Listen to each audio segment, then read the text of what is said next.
ኢትዮጵያ ከአይኤምኤፍ ጋር ያሰረችውን ውል በተመለከተ አንጋፋ የምጣኔ ሀብት ባለሙያዎች ምልከታቸውን በማጋራት ላይ ናቸው። ይህ ሙያዊ አስተያየታቸው ታዲያ በከባድ ማስጠንቀቂያ የተሞላና ውስጠ ምስጢሩን የሚያሳዩ ነው። የዓለም የገንዘብ ተቋም ግን ኢትዮጵያውያን ፊታቸው በደስታ ተሞልቷል በማለት ላይ ነው። ዛሬው ጥንቅራችን እነዚህን ጉዳዮችን እንመለከታለን። አብራችሁን ቆዩ።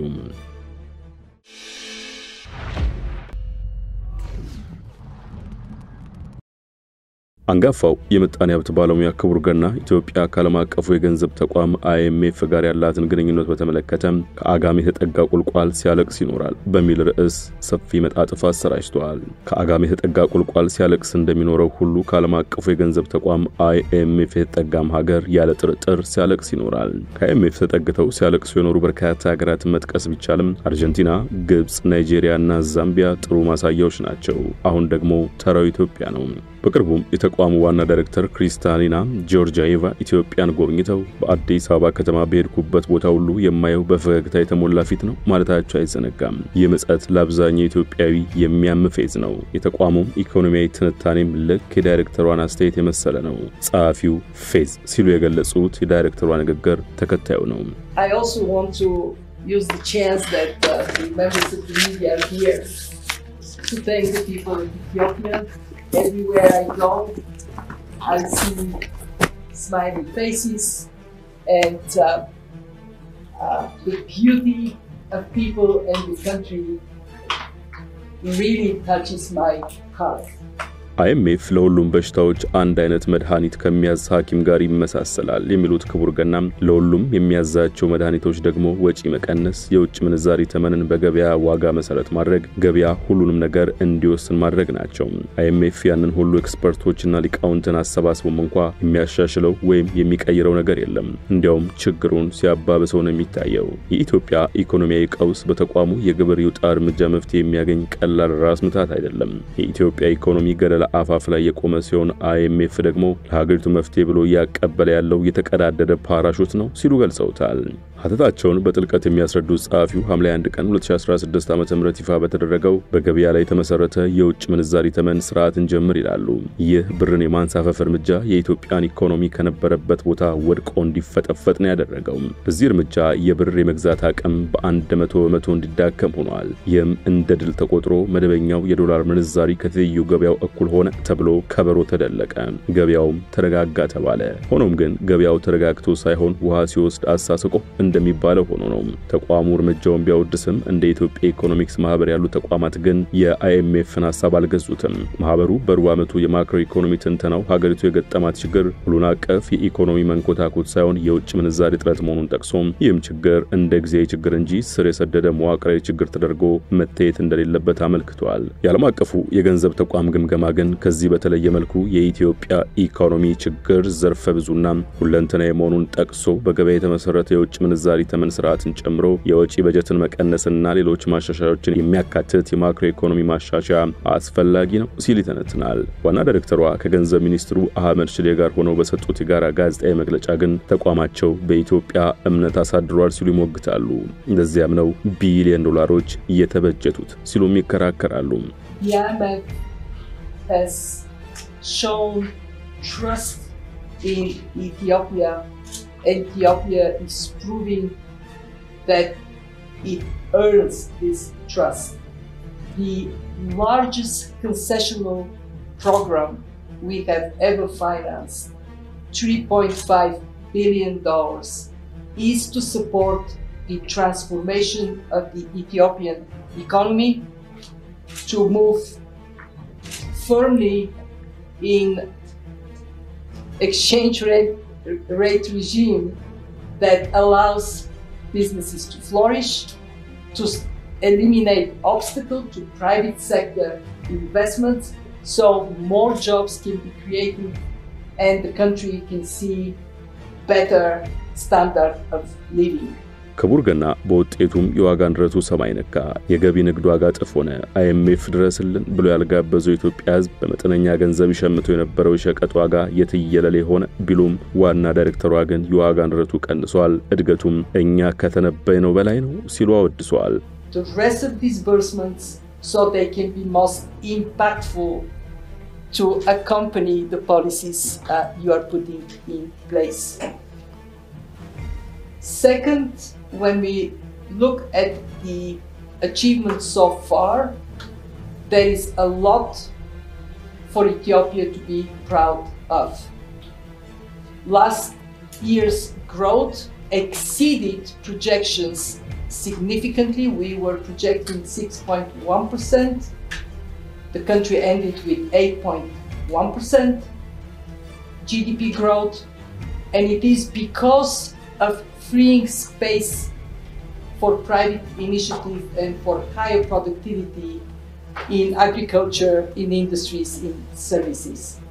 Inflation is going down, and that is particularly important for the people in Ethiopia that find themselves struggling with high prices. በሁለተኛው የተቋሙ ግምገማና በተቋሙ ዋና ዳይሬክተር ጉብኝት ወቅት ያው የተለመደው ቀበቷችሁን አጥብቁ የሚለው ምክረ ሐሳብ በቀጭን ትዕዛዝ መልክ ጎልቶ ሰምቷል። በተቋሙ ሁለተኛው ግምገማ ኢትዮጵያ ከተቋሙ ተከታታይ የገንዘብ ድጋፍ ታገኝ ዘንድ የፖሊሲ ምክረ ሐሳቦች ተቀምጠዋል። ምክረ ሐሳቦቹም ጥብቅ የበጀት ፖሊሲን ተግባራዊ ማድረግ፣ ገበያው ለውድድር ክፍት ማድረግ፣ የውጭ ዕዳን በወቅቱና በአጋው መክፈል የመሳሰሉ ሲሆኑ ምክረ ሐሳቦቹ ከሀገሪቱ የልማት ፍላጎት ይልቅ የዓለም አቀፍ አበዳሪዎች ትኩረት ሰጠ መሆኑን ልብ ይሏል። ተቋሙ ኢትዮጵያ ከጦርነት በኋላ መልሶ ለማቋቋም የምታደርገው መፍጨርጨር፣ የድርቅ አደጋን ለመቋቋም የምታደርገው ጥረትና በፖለቲካ ለመረጋጋት እየደረሰባት ያለውን ማህበራዊና ኢኮኖሚያዊ መናወጥ ከቁብ የሚቆጥር አይደለም። እናም ከአጋም የተጠጋ ቁልቋል ሲያለቅስ ይኖራልና እነሆ ኢትዮጵያም ከአይኤምኤፍ ተጠግታለችና ስታለቅስ ትከርማለች ሲሉ የሚያስጠነቅቃሉ። ቀደም ሲል እንደተጠቀሰው ተቋሙ ለሁሉም በሽታዎች አንድ አይነት መድኃኒት ከሚያዛኪም ጋር ይመሳሰላል በተባለው መሰረት ቀበቷችሁን አጥብቁ የሚለው ምክረ ሐሳብ ለሁሉም ከተቋሙ ለተጠጉ ሀገሮች የሚቀርብ ቀጭን ትዕዛዝ ሲሆን ቀበቶ ማጥበቁ ለማን ጥቅም የሚለው ግን ቁልፍ ጥያቄ ነው። ቀበቷችን የምናጠብቀው ራሳችን ችለን ቀና ብለን ለመራመድ ሳይሆን የአይኤምኤፍ አደግዳጊ ሎሌ ለመሆን ነው ይላሉ። ተቋሙ ኢትዮጵያ ቀበቷ እንድታጠብቅ የሚያዘው ሀገሪቱ ከውጭ የተበደረችውን ገንዘብ ሳታስተጓጉል በወቅቱ እንድትከፍል እንጂ ሀገሪቱ መድኃኒት፣ ምግብና ነዳጅ ለመግዛት የምታደርገውን ጥረት ለማገዝ አይደለም ባይ ናቸው። ምንም እንኳን እርሳቸው የሚሉም የፕላንና ልማት ሚኒስትሯ ፍጹም አሰፋ እርሳቸው የኢኮኖሚ ማሻሻ እያሉ የሚጠሩት ነፃ ገበያ ኢኮኖሚውን እንዳሻሻለው ደጋግመው ተናግረዋል። ለአብነት ይሄኛው ይገኝበታል። ሪፎርሙን ስንጀምር የውጭ ምንዛሪ ግኝትን በተለይ ኤክስፖርትን ማሳደግ ከሚለው አኳያ ያስቀመጥነው ውጥን የተሳካ መሆኑን መገምገም ችለናል ማለት ነው። ሌላኛው እንግዲህ የዘርፎችን ለምሳሌ ከውጪ ከገቢ አኳያ ስንመለከት ትልቁ የሪፎርሙ ውጤት ይሆናል ብለን ያልነው ኢኮኖሚያችን ሊያመነጨው የሚገባውን ገቢ በማመንጨት በተለይ ከኛ ጋር ከሚመሳሰሉ ሀገራት ጋራ የታክስ ቱ ጂዲፒ ሬሾአችንን ማስተካከል የሚል ነው።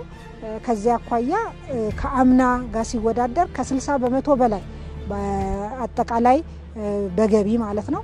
በጉምሩክ ስንመለከት ከ77% በላይ ጭማሪ ያለው ገቢ ማሳካት ችለናል። የእቅዳችንን 100% ማሳካት ችለናል በገቢም ማለት ነው። እዚህ ላይ የተቋሙን ስጋትም መዘንጋት የለብንም ሲሉ የሚያስጠነቅቁት ባለሙያው ኢትዮጵያ በአሁኑ ወቅት $29 ቢሊዮን የሚጠጋ የውጭ ብድር ያለባት ሲሆን ይህም በገበያ በሚወሰነው የውጭ ምንዛሪ ተመን ምክንያት ዕዳውን በብር ሲሰላ በእጥፍ ስለሚጨምረው ኢትዮጵያ ከፍተኛ የዕዳ አረንቋ ውስጥ መውደቋ ለአይኤምኤፍ አሳሳቢ ነው።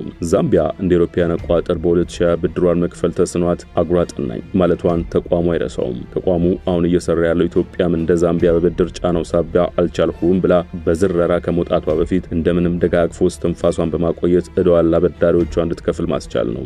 ይህ በእንዲህ እንዳለ የኢትዮጵያ ብሔራዊ ባንክ በቅርቡ ባወጣው መረጃ የሀገሪቱ ዋጋ ንረት መቀነሱን ይፋ አድርጓል። የዋጋ ንረቱ የቀነሰ የመሰለው ግን ባንኮች በሚሰጡት ብድር መጠን ላይ ገደብ በመጣሉና የብድር ወለድ ምጣኔውን በማደጉ ምክንያት ነው። የዋጋ ግሽበቱ ቀነሰ የሚለው ዜና ለአንዳንድ ወገኖች እንደ መልካም ዜና የሚቆጠር ቢሆንም የዛኑ ያህል የመልካም ፖሊሲ ውጤት ከመሆኑ ይልቅ ኢኮኖሚያዊ መጨነቁንና እንዳይላወስ ተጠፍንጎ መያዙን የሚያመላክቱ ነዋል። ዓለም አቀፉ የገንዘብ ተቋም የዋጋ ንረት ቀነሰ በሚለው መረጃ ላይ ወቅታዊ አዝማሚያ መሆኑን ከግምት በማስገባትም ሆነ በሌላ ምክንያት ሌሎች ጉዳዮች ላይ ማተኮር የፈለገ ይመስላል። ሌሎች ኢኮኖሚስቶች ደግሞ የብርን የመግዛት አቅም ማዳከምና ባንኮች የሚያበድሩትን የገንዘብ መጠን መገደብ ጊዜያዊ የዋጋ ንረትን ቀነሳ ቢያስከትልም እውነተኛ ኢኮኖሚያዊ መልሶ ማገገም እንደማያስገኝ ሞግታሉ።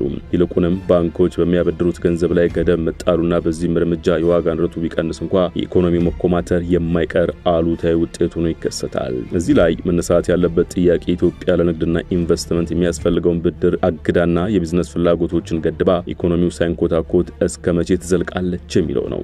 የአይኤምኤፍና የኢትዮጵያ ፖሊሲ አውጪዎች በነጻ ገበያ ታምር የሚያምኑ ይመስላሉ በማለት የሚለጥቁት ጸሐፊው በውጭ ምንዛሬ ላይ የወጡ ደንብና መመሪያዎችን ማንሳት አንዳንድ አስፈላጊ ቅድመ ሁኔታዎችን ሁሉ ማስወገድ፣ አስመጪዎች በውጭ ምንዛሬ ያገኙትን ገቢ ለራሳቸው እንዲጠቀሙበት መፍቀድና የመሳሰሉት የነጻ ገበያ አሰራር ዘይቤዎች በገበያ ውስጥ ብዙ ዶላር እንዲዘዋወር በማድረግ የውጭ ምንዛሬ ውጥረት መፍታት ኢኮኖሚው እንዲረጋጋ ያደርጋል ሲሉ መናገራቸውን አትተዋል። እውነታው ግን ወዲህ ነው። የኢትዮጵያ የውጭ ምንዛሬ ጥረት ምንጭ በደንብና መመሪያዎች ወይም በአሰራር ስልት ችግር የመጣ ሳይሆን የኢኮኖሚው መዋቅራዊ ችግር ያስከተለው ነው። ለምሳሌ በደህናውም ጊዜ ቢሆን የኢትዮጵያ ኢኮኖሚ የተመሰረተው እንደ ቡናና የቅባት እህሎች ባሉ የግብርና ሸቀጦች ላይ በመሆኑ በውጭ ምንዛሬ ግኝት ላይ ያላቸው አስተዋጽኦ የሀገሪቱን የልማት ፍላጎት የሚመጥን አይደለም። እስካሁን ሀገሪቱ የውጭ ምንዛሬ የሚያስገኙ የኢንዱስትሪና መሰል ምርቶች መላክ የሚያስችል መዋቅራዊ የኢኮኖሚ ሽግግር ማድረግ አልቻለችም። ወደ ቅርብ ጊዜውና ሁለተኛው የአይኤምኤፍ ግምገማ ስንመለስ ሁለት ጉዳዮችን አይቶ እንዳላይ ያልፏቸዋል። አንደኛው ያለፉት ወራት የኢትዮጵያ የወርቅና የቡና የወጪ ንግድ ከዚህ ቀደም ከነበረው የበለጠ ዶላር ማስገኘቱን ሲሆን ሁለተኛው ደግሞ የባንክ ብድር በከፍተኛ የወለዱ መጠን ምክንያት ባለመወሰድ የቀነሰውን የዋጋ ንረት ነው። እነዚህ ሁለት ምክንያቶች የሀገሪቱን የጥሬ ገንዘብ ቀውስ በመጠኑም ቢሆን እንዲቀንስ አግዘዋል። ተቋሙ ግን በሪፖርቱ ጆሮ ዳባ ልበስ ብሏቸዋል። ተቋሙ ሁኔታውን ጆሮ ዳባ ልበስ ለማለት ምክንያት አለው። ምክንያቱም በተጠቀሱት ክንውኖች ሳቢያ የውጭ ምንዛሬ ግኝቱ መጨመሩና በባንክ ብድር ላይ ገደብ መቀመጡና የባንክ ወለድ መጨመሩ የዋጋ ንረት እንዲቀንስ ማድረጉን መቀበል የኢትዮጵያ ኢኮኖሚ ቀውስ ምንጭ መጥፎ ፖሊሲ ችግር ሳይሆን የኢኮኖሚ መዋቅራዊ ችግር መሆኑን መቀበል ስለሚሆንበት ነው። የአይኤምኤፍን ዶግማ የማይቀበሉ ኢኮኖሚስቶች ለኢትዮጵያ መዋቅራዊ የኢኮኖሚ ቀውስ ከተቋሙ በተቃራኒ ምክረ ሐሳብ ይደግሳሉ። እነርሱም የውጭ ምንዛሬ ተመኑን ደረጃ በደረጃ ማስተካከል፣ ኢኮኖሚውን በሚያናውጥ መልኩ የብርን የመግዛት አቅም በአንድ ጀንበር ከማዳከም ይልቅ የውጭ ምንዛሬ ተመኑን ደረጃ በደረጃ ማስተካከል፣ ጎን ለጎንም የተለያዩ የንግድ ድርድሮችን በማድረግና የውጭ ምንዛሬ ክምችቱን በማሳደግ የዋጋ ንረቱን ማለዘብ፣ ስትራቴጂያዊ የመንግስት ጣልቃ ገብነት ማድረግ። አይኤምኤፍ እንደሚሰብከው መንግስት ሁሉንም ነገር ለገበያው ትቶ መውጣት ሳይሆን በተጠና ሁኔታ በወሳኝ ኢኮኖሚያዊ ጉዳዮች ላይ መግባት ነው ያለበት። በተለይም የውጭ ምንዛሬው በቁልፍ ኢንዱስትሪ ዘርፎችና ወሳኝ ምርቶችን ወደ ሀገር ማስገባት ላይ መዋሉን ማረጋገጥ ይጠበቅበታል። በዕዳ እፎይታና ሽግሽግ ረገድ ጠንክሮ መስራት፣ ኢትዮጵያ የዕዳ እፎይታና ሽግሽግ እንድታገኝ ያላሳለሰ ጥረት ማድረግ ይጠበቅባታል። ኢትዮጵያ እንደ ዛምቢያ፣ ጋናና ቻድ የዕዳ እፎይታና ሽግሽግ ብትጠይቅ ምንም የሚያስነውር አይደለም። የውጭ ንግድን ማስፋትና ማጎልበት፣ ኢትዮጵያ በገበያ የሚወሰን የውጭ ምንዛሬ ተመን ተግባራዊ በማድረግ የውጭ ምንዛሬ ችግሯን ማስወገድ አትችልም። ስለዚህም የውጭ ምንዛሬ ሊያስገኙ የሚችሉ የኢንዱስትሪ፣ የአግሮ ፕሮሰሲንግና የቴክኖሎጂ ምርቶችን ወደ ውጭ ልካ የውጭ ምንዛሬ የምታገኝበትን ስልት መንደፍ ያስፈልጋል። በመጨረሻም ኢትዮጵያ አይኤምኤፍ በቀደደላት ቦይ መንገድ ከቀጠለች መጨረሻው አያምርም ሲሉ ማስጠንቀቂያቸውን ያስከትላሉ። ተቋሙ በቀደደላቸው ቦይ የፈሰሱት ግብጽ፣ ዛምቢያና አርጀንቲና ምን እንደደረሰባቸው ይታወቃል። በቅርቡ ተቋሙ በኢትዮጵያ ላይ ያካሄድሁት ያለ ሁለተኛው ግምገማ የነገረን ተቋሙ የኢኮኖሚ ማሻሻያ ሲል ፖሊሲ አውጪዎች ለሰሩት ጥፋት ድሃው የህብረተሰብ ክፍል ዕዳ ከፋይ መሆኑን ቁልጭ አድርጎ የሚያሳይ ነው። ተቋሙ በግምገማው በአጭሩ የነገረን አበዳሪዎች ገንዘባቸውን ስለሚፈልጉ በወቅቱና በአግባቡ ክፈሉ፣ ኢትዮጵያ የአይኤምኤፍን 10ቱ ትዕዛዛትን ሳትቀንስ ሳትጨምር ተግባራዊ ታድርግ፣ ድጎማ የሚባል ነገር አስወግዱ የሚሉና ከሀገሪቱ ህዝብ ማህበራዊና ኢኮኖሚያዊ ሁኔታ ጋር የማይጣጣሙ እርምጃዎች ተግባራዊ እንዲደረጉ ቀጭን ትዕዛዝን ያስተላልፈው ሲሉ መጣጥፋቸውን ቋጭተዋል። ውድ የሸገር ታይምስ ተከታታዮች ለዛሬ ያሰናዳንላችሁ ጥንቅር በዚሁ ተቋጭቷል። ስለተከታተላችሁን አመሰግንን። ጤና ይስጥልን።